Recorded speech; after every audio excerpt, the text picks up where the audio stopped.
আজকের কথাগুলো ডানা থাকা পাখি উড়তে না পারার মতো। ছোট ছিলাম, ভালো ছিলাম, ঘুরতামই না কত। আম চুরি করতাম, জাম চুরি করতাম, করতাম না মাথা নত। ব্যাট ছিল না, বল ছিল না, ছিল কাঠের গুড়ি। তখন গেম খেলার মতো মোবাইল ছিল না, আকাশে উড়াইতাম ঘুড়ি। সুতা ছিল, লাঠি ছিল, ছিল না হাতে নাটাই। রোদ বুঝি না, বৃষ্টি বুঝি না, পুকুর পাড়ে ডুবাইতাম কিন্তু সবাই।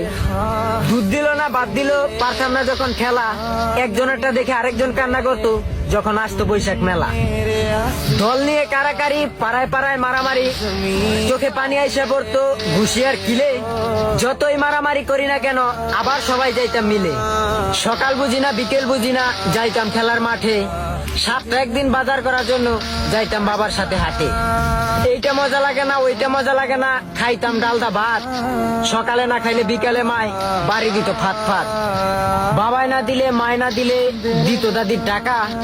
স্বপ্নে দেখতাম একদিন ঘুরতে যামু রাজধানী ঢাকা। পুঁইশাক হইতো, করলা হইতো, চালে হইতো কদু। ঘুরতে যাওয়ার মতো কেউ না থাকলো, থাকতো একটা দাদু। মানুষ ছিল, আত্মীয় ছিল, ছিল বন্ধু কারি। বেড়ানোর মতো জায়গা ছিল না, ছিল না নির্বাড়ি। মেলায় যামু, খেলা